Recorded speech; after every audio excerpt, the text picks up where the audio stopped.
ఒక మనిషికి తనకు లైఫ్లో షాక్ అబ్జర్వ్స్ లాగా ఉండాలి అంటే ఇన్సూరెన్స్ తీసుకోవాలి అని అంటారు ఖచ్చితంగా.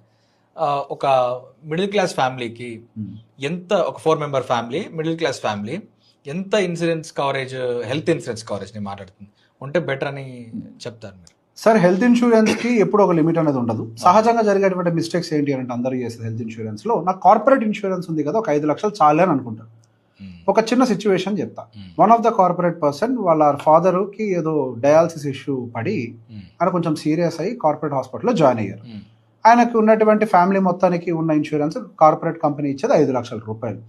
ఎంతసేపట్లో అయిపోద్ది 5 లక్షలు? ఒక రోజులో అయిపోతుంది. అంతే కదా. ఆ తర్వాత ఏమైంది, కనీసం వాళ్ళ ఫాదర్ కి ట్రీట్మెంట్ చేయించడానికి సొంత డబ్బులు ఉన్నాయి, పెట్టాడు, అయిపోయినాయి. ఆ తర్వాత ఏంటి, గవర్నమెంట్ హాస్పిటల్ తీసుకెళ్ళి. ఎందుకు జరిగింది ఇదంతా?